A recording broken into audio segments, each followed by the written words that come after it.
summer sun.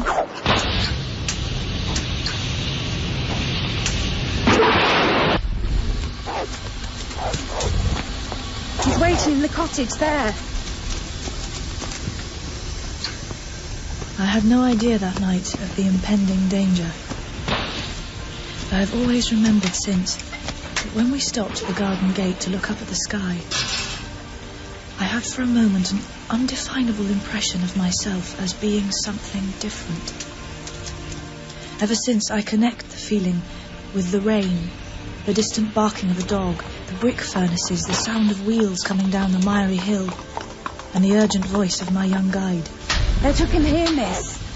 It's a brickmaker's house. The day is clear in my mind as the turning point. It was the beginning of a chain of events that would change me forever. The day began with an encounter in the woods near Bleak House, where my guardian and I were walking. Good day. Good day. Good day. Beautiful morning. Yes. I believe I have the pleasure of speaking to Mr. Jarndyce. Your remembrance does me more honour than I had supposed it would, Lady Dedlock. Is the young gentleman you wrote to Sir Leicester about now disposed of? Does he have a career? Our cousin Rick has been sent to Ireland. He has a commission in the army. The army? Good, good. I presume this is your other ward of court, Miss Ada Clare? No, this is Miss Esther Summerson, and I'm responsible to no Lord Chancellor in her case. I am her guardian. My lady? Esther, you have heard many times of Lady Dedlock. She lives down there at Chesney Wold, and we are related, are we not, Lady Dedlock? Oh, distantly. Has Miss Summerson lost both her parents? Yes. She is very fortunate in her guardian. Thank you, my lady. Ages have passed since we were in the habit of meeting, Mr. Jarndyce. A long time. And you have achieved so much, Lady Dedlock. So much, yes. I think you knew my sister when we were abroad together better than you know me. Yes, we happened to meet oftener. We went our several ways. Are you walking this way? No, I must return to Chesney Wold. I have some business to attend to. Goodbye, Lady Dedlock. Have you seen my maid? Your maid? A French woman disappeared while we were walking. No, we haven't seen anyone. If you see her, tell her she is to go back to the house. Yes? She is, shall we say, single-minded. She doesn't take well to being told what to do. I think when we return to Paris, we might leave her there. Good day. Miss Esther Summerson? Yes? Oh, you will forgive me this intrusion. I know you are busy, you know. Well, Mademoiselle Hortense. Oh. I am presently in the service of the Dedlock household. Oh, come in, please. Thank you. Come through, Mademoiselle Hortense. Mademoiselle, I want to leave my lady. We cannot agree. My lady is so high, so very high. Oh, no, pardon, mademoiselle. Excuse-moi, you are right. It is not for me to come here to complain of my lady. Go on, if you please. Mademoiselle, I have an inexpressible desire to find service with a young lady who is good, accomplished, beautiful. Well, you are good, accomplished, and beautiful like an angel. I am sorry, but there's no position... No. Please, do not dismiss me so soon, mademoiselle. Let me hope. Just a moment. I know this position would be less distinguished than that which I am presently. There is no position. I know that I should win less wages here, and I am content. I assure you that I have no position available. Oh, mademoiselle, but why not? Why not? When you can have one so devoted to you. There is no position here. Mademoiselle, I come from the South Country, where we are quick, and where we like and dislike very strong. My lady is too high for me. I am too high for her. It is done, past, fini. But if you accept my service, you will not repent it. No, mademoiselle, you will not repent it. And I will serve you well. You don't know how well. It is impossible to engage you.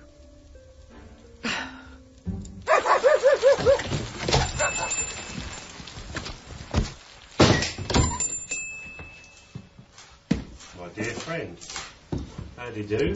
How do you do? The fact is, Mr. Smallweed, that I find myself in rather an unpleasant state of mind. It appears to me, sir, that your friend in the city has been playing tricks. Oh dear, no. He never does that. Does he? Well, I'm glad to hear it, because I thought it might be his doing. This, you know, I'm speaking of. This letter? What does it mean?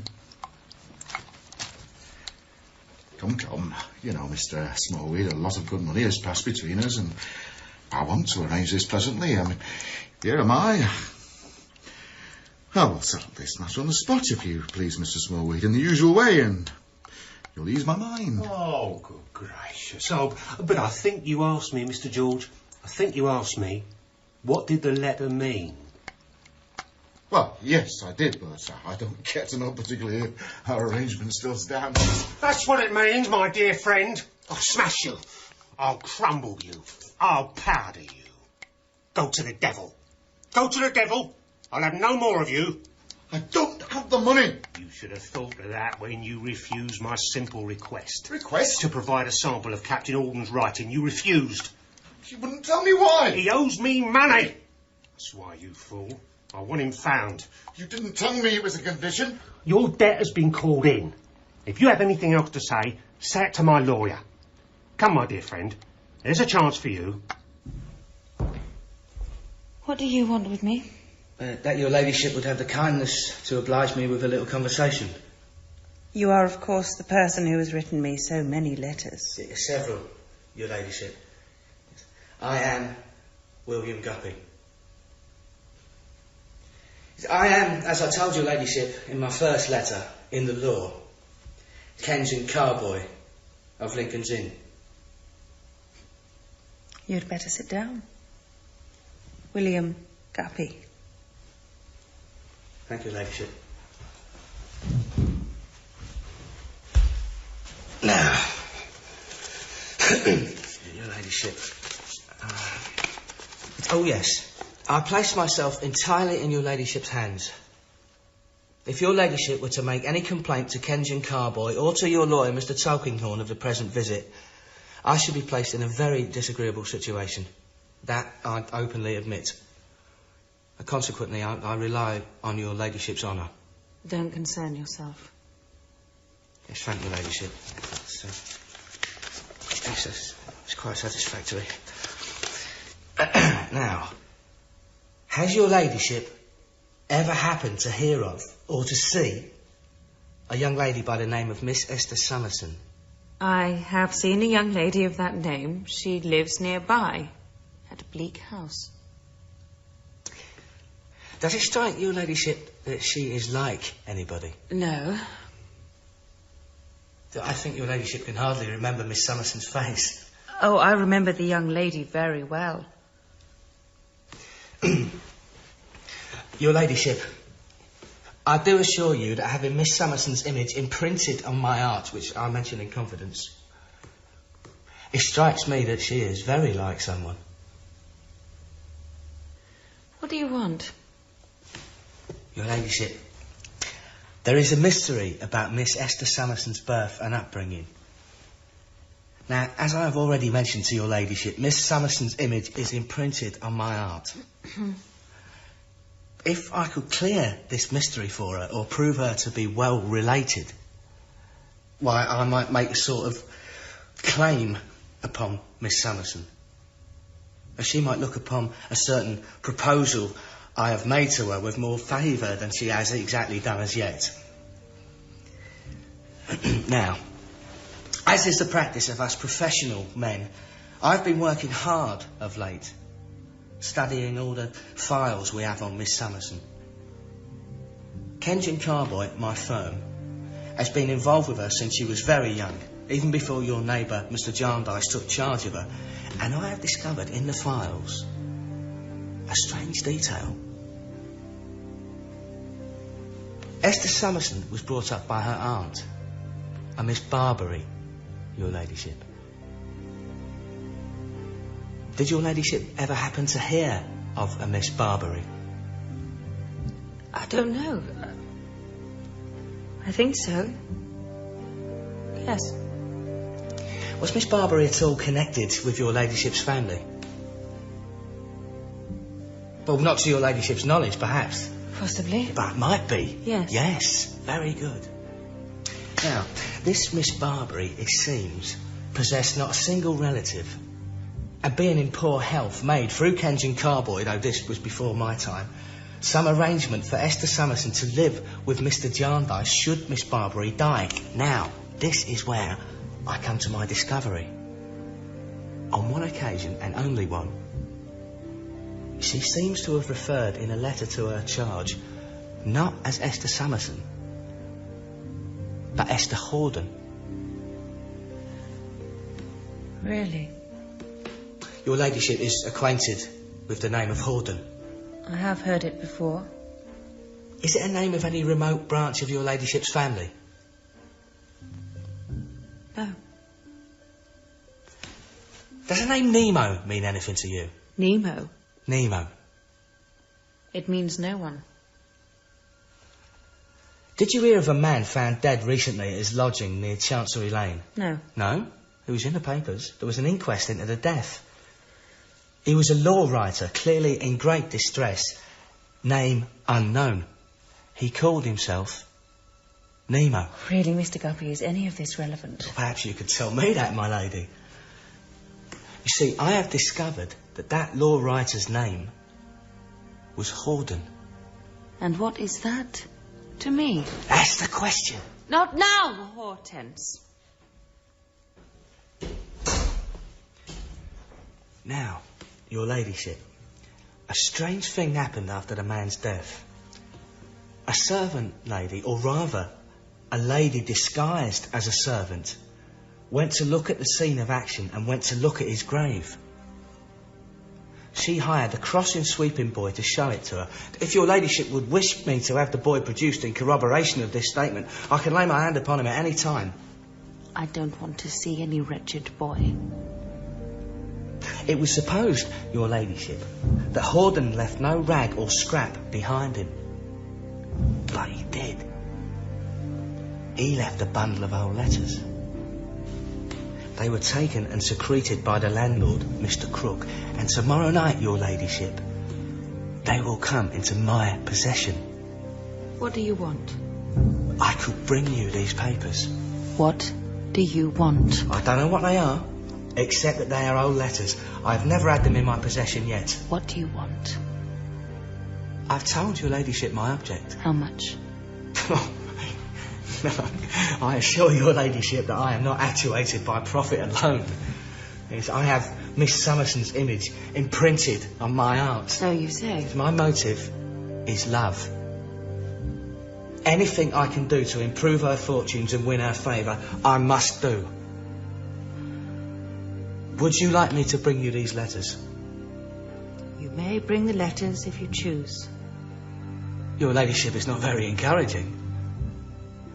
You may bring the letters if you please. It shall be done.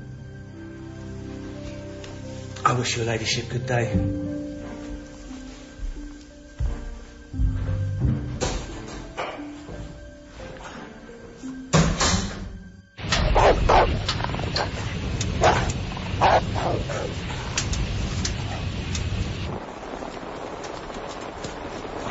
This way, Miss Summerson.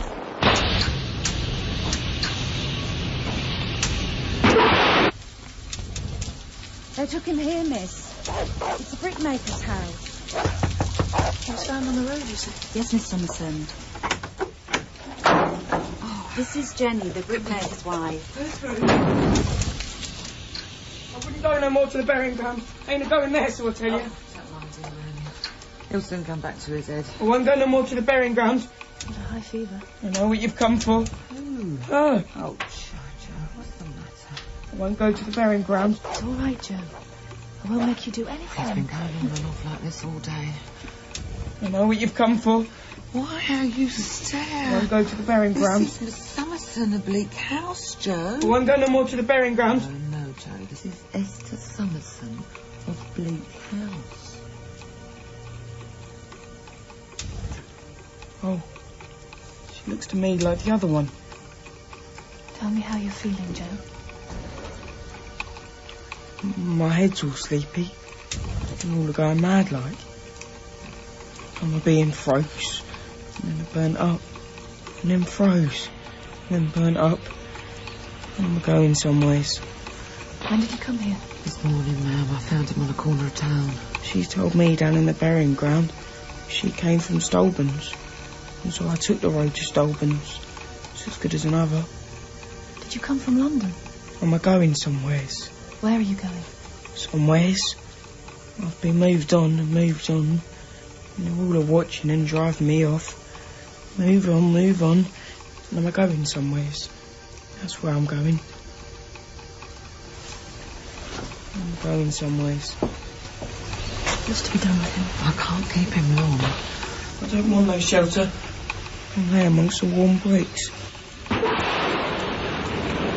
Joe? Joe? He's asleep. This is a sorrowful case. What do you say, Skimble? You had better turn him out. What do you mean? My dear, he's not safe, you know. There's a very bad sort of fever about him. I don't think we should stand anywhere near him. Move away, move away. Guardian? Skimbole is a doctor, Esther. Come, leave the boy here for a moment. We need to talk.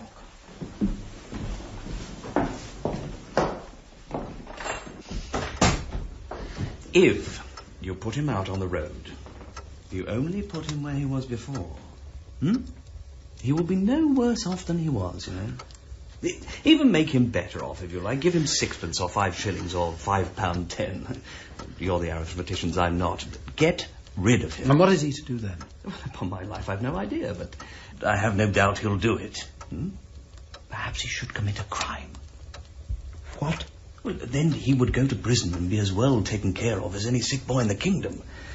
It seems to me that it would be wiser, as well as in a certain kind of way more respectable, if he showed some misdirected energy that got him into prison. There would be more of an adventurous spirit in it, and consequently more of a certain sort of poetry. In the meantime, he is getting worse. In the meantime, as Miss Summerson, with her practical good sense, observes, he is getting worse. Therefore, I recommend your turning him out before he gets still worse. It's a very bad night, and the boy's worn out already. There is a bed in the loft room. We'd better keep him there till morning, then he can be wrapped up and removed. We'll do that. Oh, are you going back to our young friend? Yes. Oh, how I envy your constitution, Jarndyce. You don't mind these things.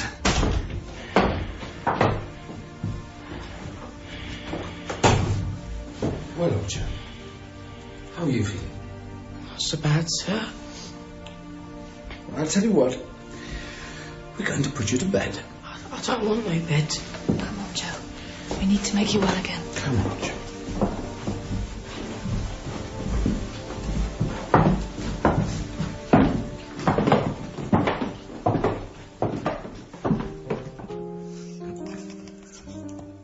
Now, Sergeant, what do you want? I've received this letter, sir. I've been to Mr. Smallweed about it, and I've been referred here.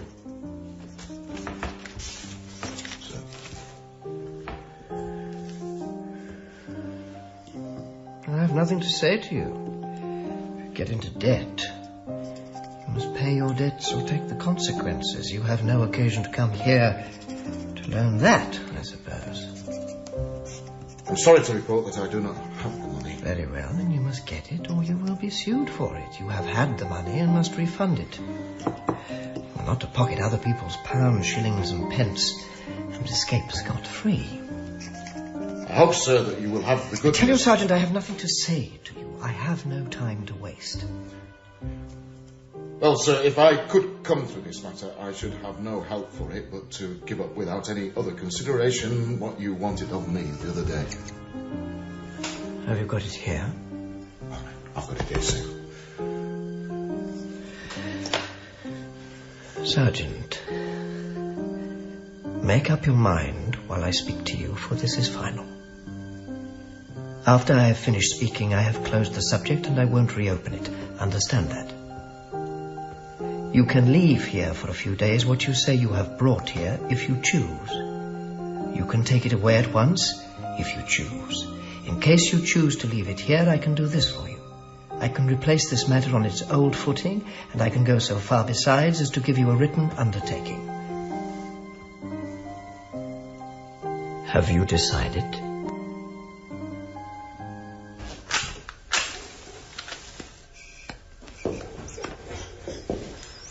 What, Mr. Weevil? Is that you? Aye. Here I am, Mr. Snagsby. Oh. Airing yourself as I am doing before you go to bed? Why? There's not much air to be got here. And what there is not very refreshing. That's very true, sir. Don't you observe, Mr. Weevil, that you're, not to put too fine a point upon it, that you're rather greasy here, sir? Why, I have noticed there's a queer kind of flavour in the place tonight.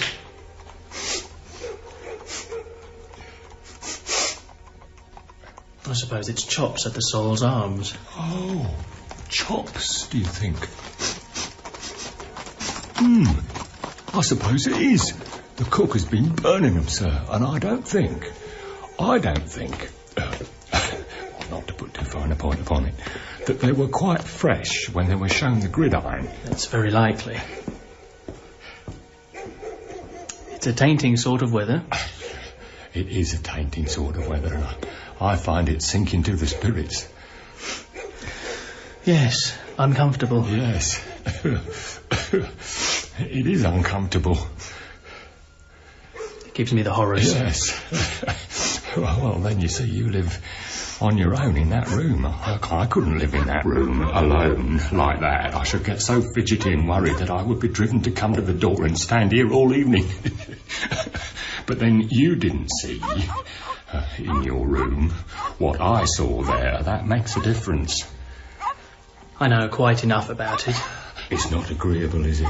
Mr. Crook ought to consider it in the rent. I hope he does, I am sure. I hope he does, but I doubt it. Oh, you find the rent too high, do you, sir? Rents are high about here, being near the courts. The law puts the prices up, it seems.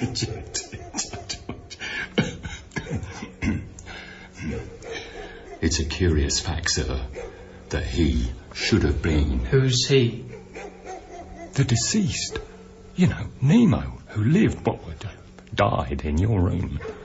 I thought we'd finished that subject. I was only going to say, it's a curious fact, sir, that he should have come and lived here and been one of my law writers, and then that you should come and live here and that you are a law writer too. It is, as you say, a curious coincidence. Seems a fate in it, don't they? There does. Just so. Quite a fate in it. Quite a fate. Well, Mr. Weevil, I'm afraid I must bid you good night, otherwise my little woman will be looking for me. Good night, sir. Good night.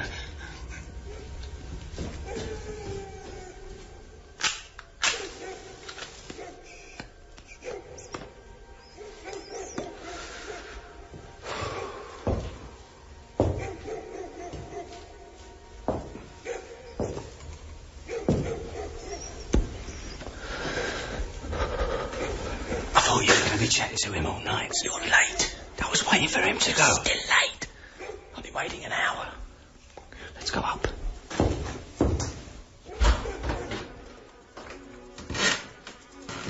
What's the matter with you?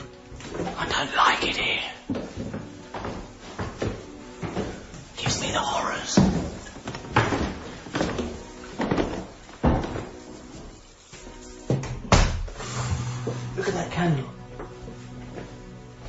That's easily improved. Is it? Not so easily as you think. It's been smouldering like that all evening. I can't even get the fire to burn properly. Tell me what's wrong, Tony. William Guppy, I am depressed. It's this dull, suicidal room. And that old bogey downstairs. He creeps about the house, you know. But calm down. Sit down. He hasn't forgotten the appointment, I hope. Forgotten? He never forgets anything. And you are to go down at 12? At 12. Tony, he can't read yet, can he? Read? He'll never read. Well, how do you suppose he spelt out that name of Horden? He didn't exactly spell it out. He imitated it, copying each letter and asked me what it meant. He's always spelling out words, chalking them over the table and the shop wall and asking what this is and what that is. What, Tony, what on earth is going on in this house tonight? Is there a chimney on fire? Look, see, there, on my arm. Oh. Again, on the table, here. Confound the stuff, it won't blow off. It smears like black fat. I'll go and investigate.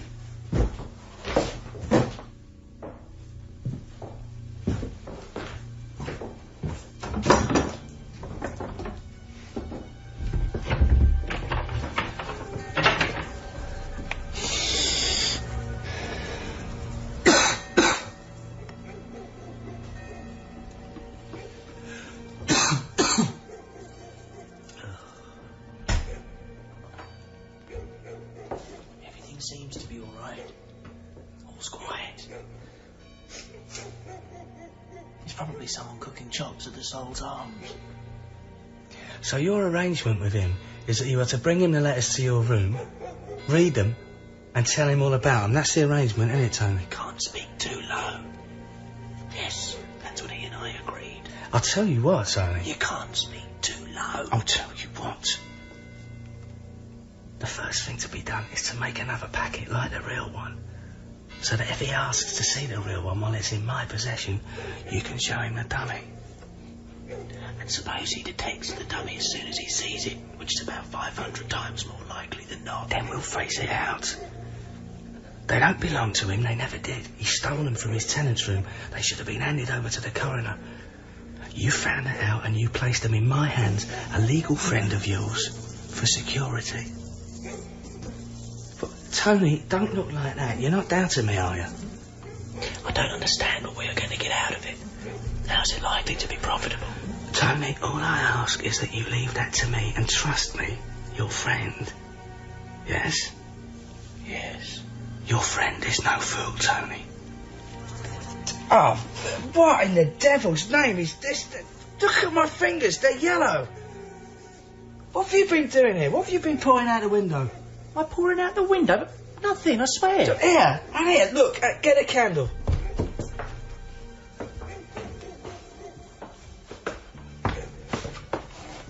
It's all over the windowsill. It's coming from... Look, it's dripping down the bricks. God, it stinks. Oh, I'm covered in it. This is a horrible house, William Guppy. It's disgusting. Well, I've had enough of this waiting. Let's go downstairs and find Crook now.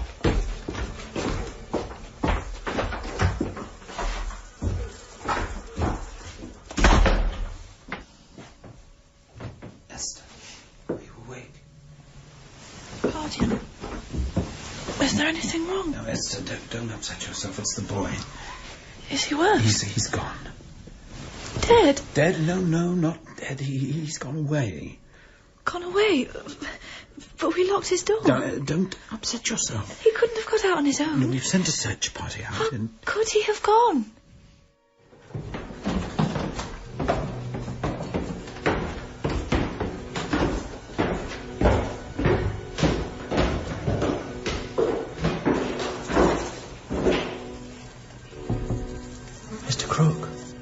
Are you there? Mr. Crook?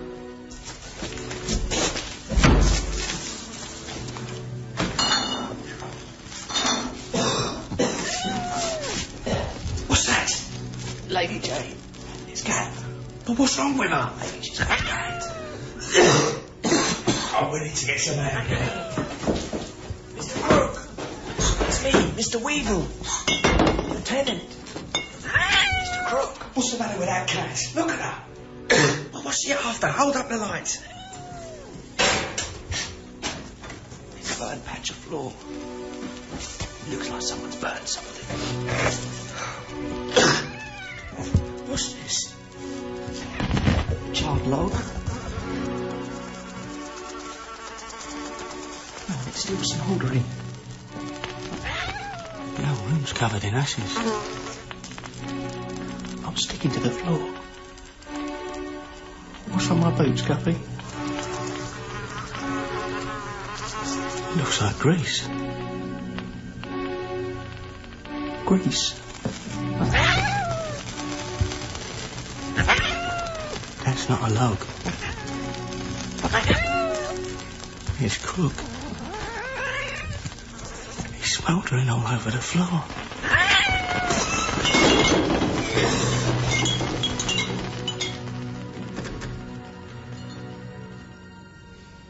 Well, it might have been worse. At least he didn't take anything with him. Esther, you did everything you could to help the poor boy. And we've searched everywhere. There's no sign of him at all. My friends, I do believe he has done you a kindness. Oh, get a bottle of that splendid port of yours, Jarndyce. I'll entertain you, yes? Why don't I sing you a little ballad which has come into my head apropos of our young friend?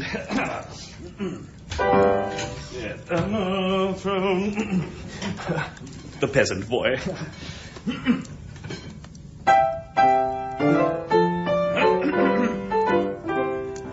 Thrown on the wide world, doomed to wander and roam, bereft of his parents, bereft of us.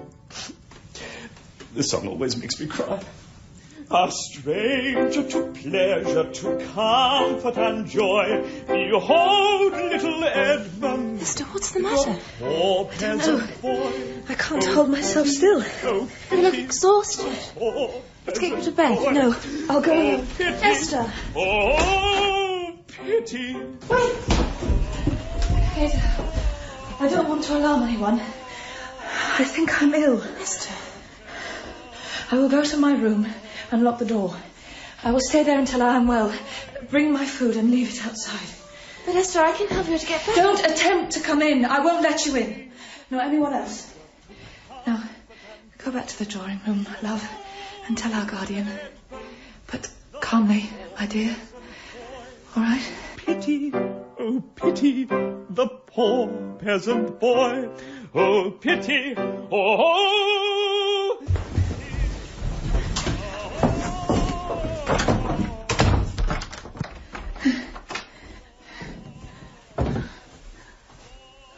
It was a long, long time before my darling Ada and I were companions again. Esther? Esther? Esther, are you all right? Yes, I am quite all right. I must just lie down. Please, leave me alone.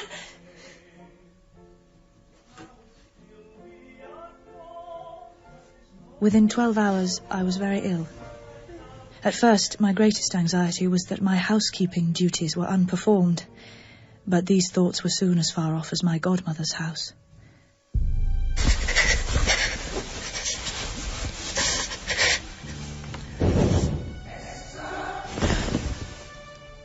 Godmother.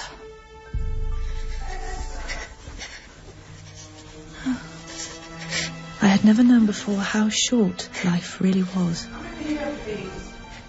and into how small a space the mind could put it. You're a good girl. Remember what your godmother, your aunt, used to tell you of your mother?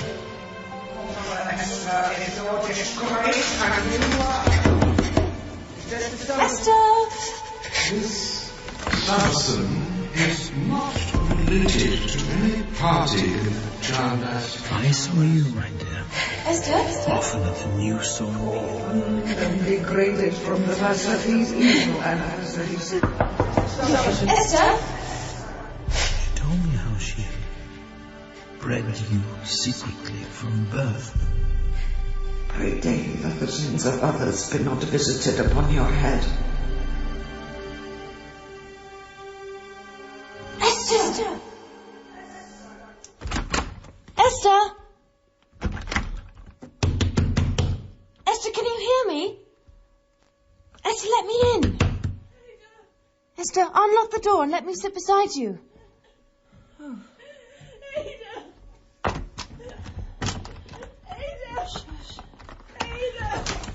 I cannot see. I'm blind.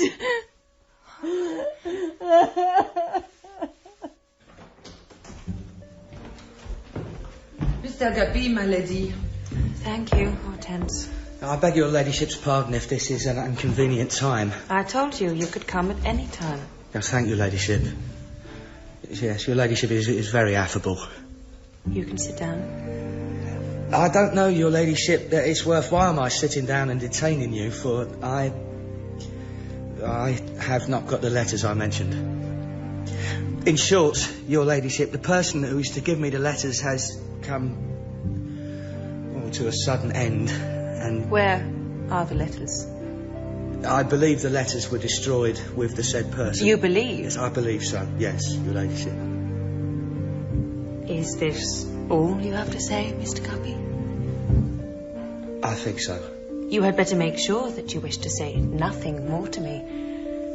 This being the last time you will have the opportunity. Yes, yeah, I'm quite sure. Good evening to you, then.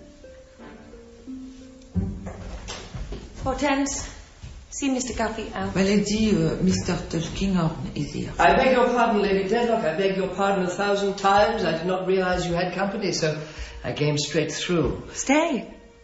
I have nothing more to say to this young man. Mr. Tulkinghorn of the Fields. I hope you're well. Aye. From Kenge and Carboys, surely. Kenge and Carboys, yeah. Yes. Yes? The name of Guppy. Sir William Guppy. Yes, William Guppy. To be sure. Well, thank you, Mr. Guppy. I am very well. Okay. Happy to hear it. You can't be too well, sir, for the credit of the profession. Thank you, Mr. Guppy.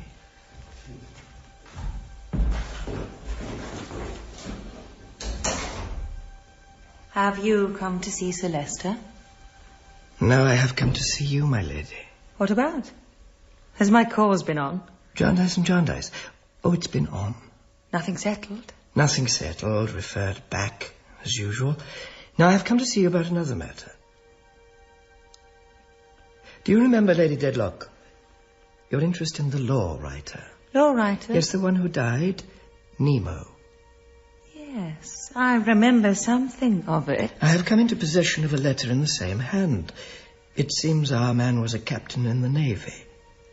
The letter tells us very little, really. It is instructions only to a sergeant under his command, but it tells us his name. Horden. Captain Horden. He assumed the name Nemo because he owed a lot of money, but Nemo, the law writer, was in fact Captain Horden. How interesting.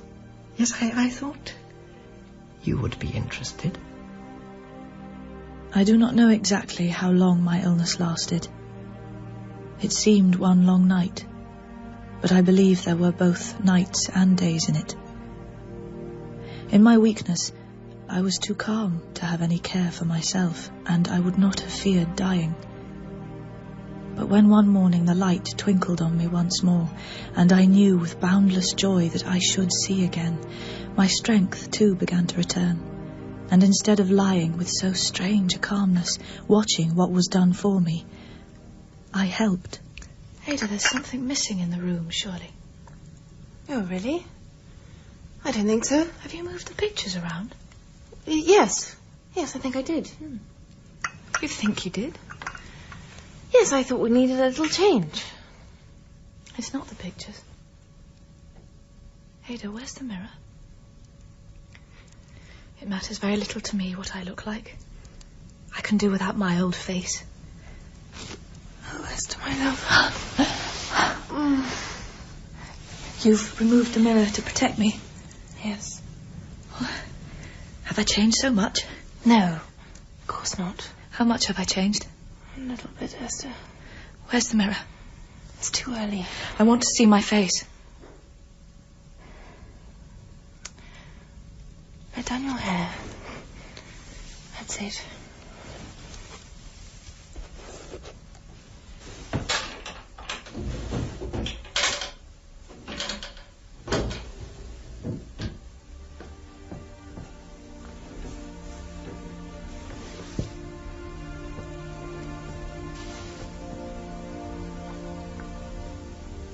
Oh no. I'm staring at a stranger. No. You will always be my dear Esther. I am very, very much changed. Oh, very, very much. But Esther, my dear, the scars will heal. I had never been a beauty, and had never thought myself one. But I had been very different from this. It was all gone now. But heaven was so good to me that I could let it go, with a few not bitter tears.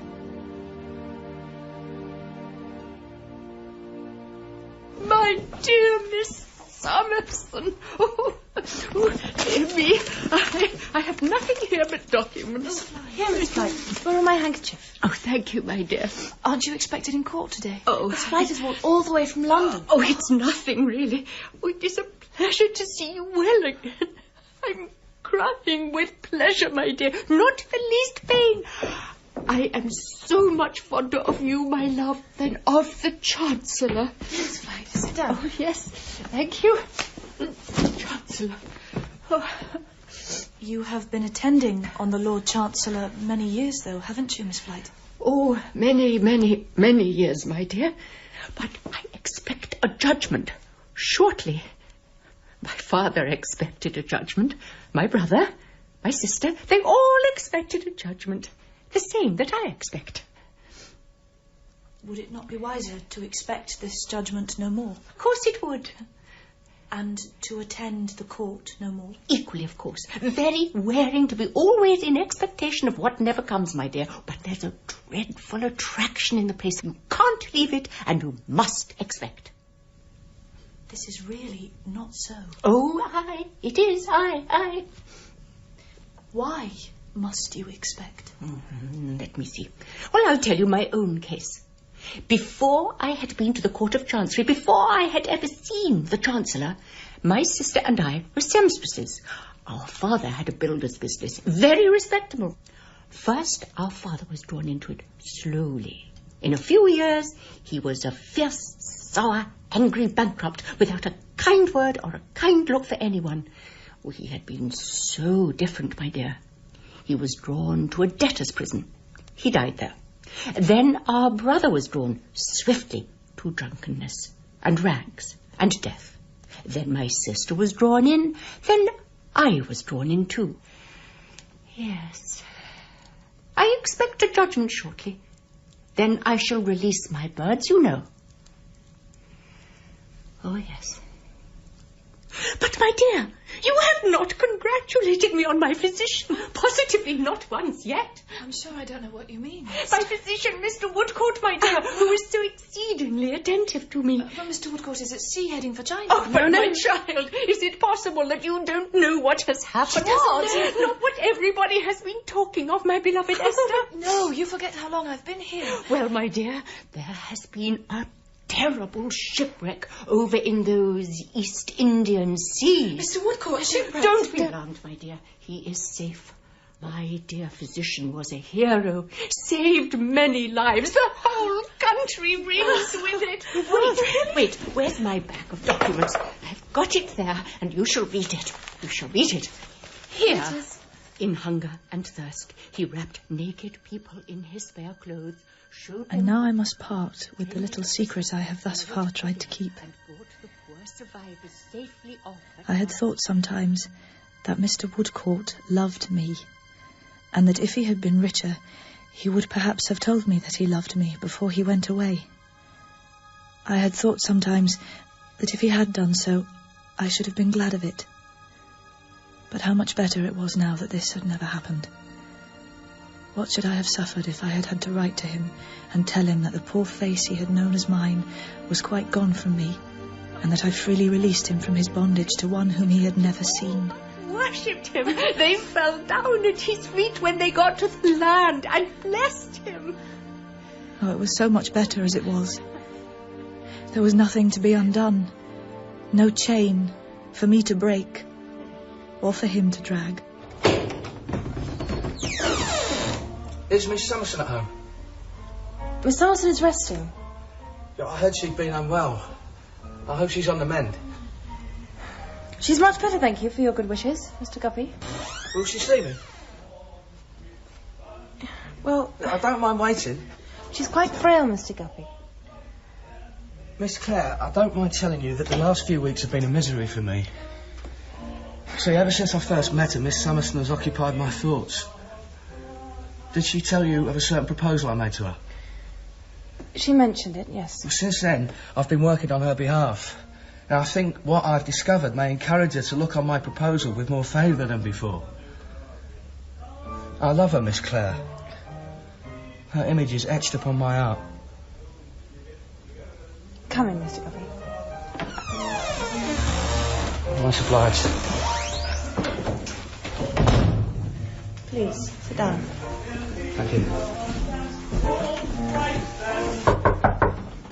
Esther? Guppy has come up from London. Is it too irksome?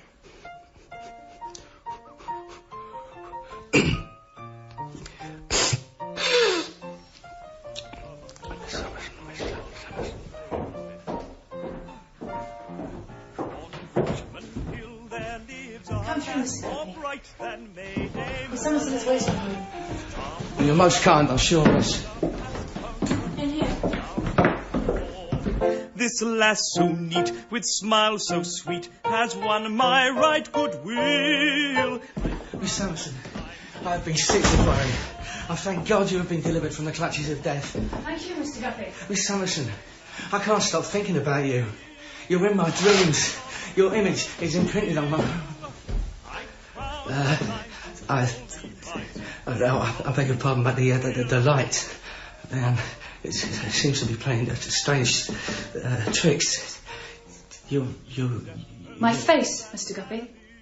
You notice I look somewhat different than before? No, a kind of giddy sensation has come upon me, which rather knocks me over. I'm a little subject to that sort of thing. By George. Yes, Mr. Guppy, what have you come to say? Mine, sweet lass of Richmond Hill, sweet lass of Richmond Hill, sweet lass of Richmond Hill. Henry, something bronchial, I think. My intention was to remark, miss, that you was so good as to repel and repudiate my declaration of, love. You wouldn't perhaps object to admit that? There can be no doubt that I declined your proposal, Mr. Guppy. Thank you, miss. You wouldn't perhaps be offended if I was to mention, but not that it's necessary for your own good sense, but if I was to mention that such declaration on my part was final and there terminated. I quite understand that. I mean, it might be a satisfaction to both our minds if we was to put this admission in writing. By all means. Ada, will you fetch Mr. Guppy some paper? Thank you. It's very honourable, I'm sure. I regret that my circumstances in life, combined with circumstances over which I have no control, will put it out of my power ever to fall back upon that offer or to renew it in any shape or form whatever, but it will be ever retrospectively entwined with friendship's bowers. Do I have your word that there was no proposal or promise of marriage. No proposal or promise of marriage whatsoever between this gentleman... Dr. William Guppy of Penton Place, Pentonville, in the county of Middlesex. Excuse me, lady's name, Christian and surname both. Esther Summerson of Bleak House. Ada Clare, I believe. Unmarried woman. Could you sign as witness? Thank you, much obliged.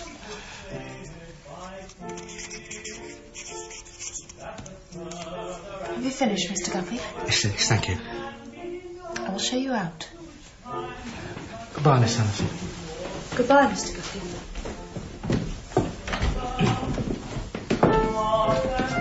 I really and truly am very sorry that my arrangements in life, combined with circumstances over which I have no control, should prevent a renewal of what was wholly terminated some time back, but it couldn't be. Now, could it, you know? I only put it to you.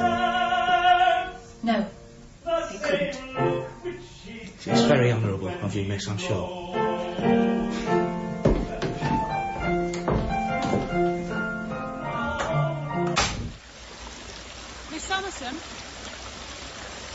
Miss Summerson. I'm sorry, Miss Summerson. I'm afraid I startled you. Oh, no. I was lost in thought. You can scarcely be strong yet. You have been very ill, I've heard. Yes. But you are recovering. Yes, thank you. It is a beautiful spot. It is. I love the view on a clear day. I have often seen you walking here. Oh? Yes. As I do myself. Please do pass on my regards to your guardian. Of course. Well, good day, Miss Summerson. Good day, Lady Dedlock.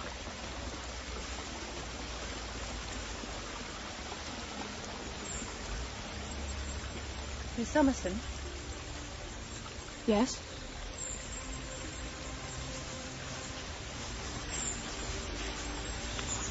Esther?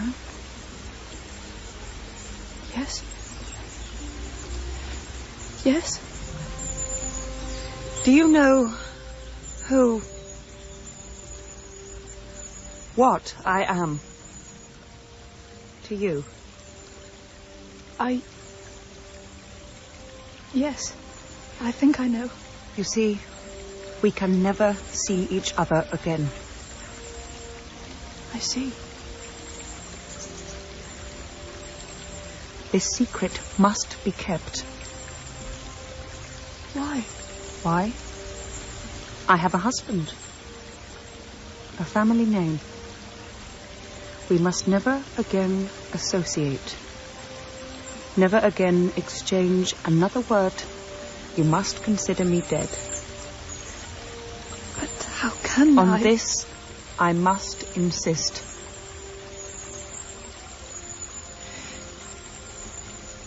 Is the secret safe so far? I think so. It was saved by an accident. It may be lost by another accident. Tomorrow, any time. Is there someone... I fear one person. Who? My husband's lawyer. Is he suspicious? Yes.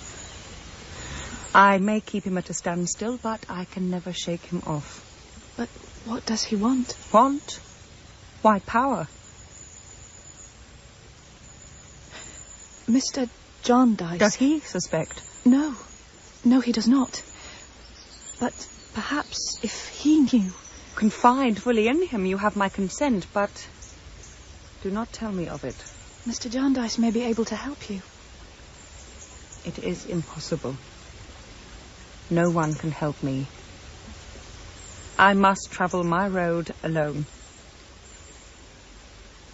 Mother. Oh. My Esther, my child, my child. I thought you were dead. Mother. I thought you were dead. How can you ever forgive me? Forgive you? I didn't know. I didn't know you were taken from me when you were born. She told me you were dead. Who told you? My sister. She took you from me. She told me the child was dead. She told me you were dead. Forgive me. There's no need. I haven't been able to stop thinking of you. I haven't been able to sleep. When I heard you were ill, I was nearly frantic. Oh, Mother. I have wanted to see you for weeks. I had to see you. Mother, don't cry. My child, my child. This is the last time. This is for the last time. Stay here. Tell me more. His arms upon my neck for the last time. I want to know more. We shall never meet again. Don't go. Not yet. I must. If you hear of Lady Dedlock, brilliant and prosperous, think of your wretched, selfish mother underneath that wretched mask and cry to heaven to forgive her. Please, please, for pity's sake, forgive her if you can. Mother! Mother!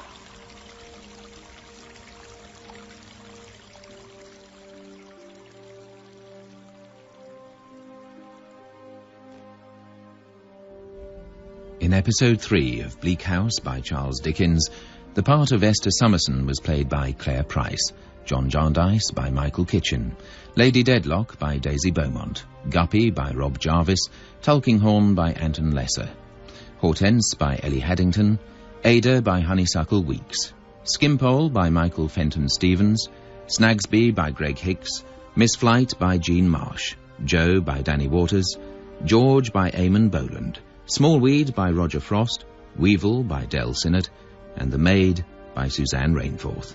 Bleak House is a Goldhawk Universal production for BBC Radio 4, dramatised and directed by John Dryden.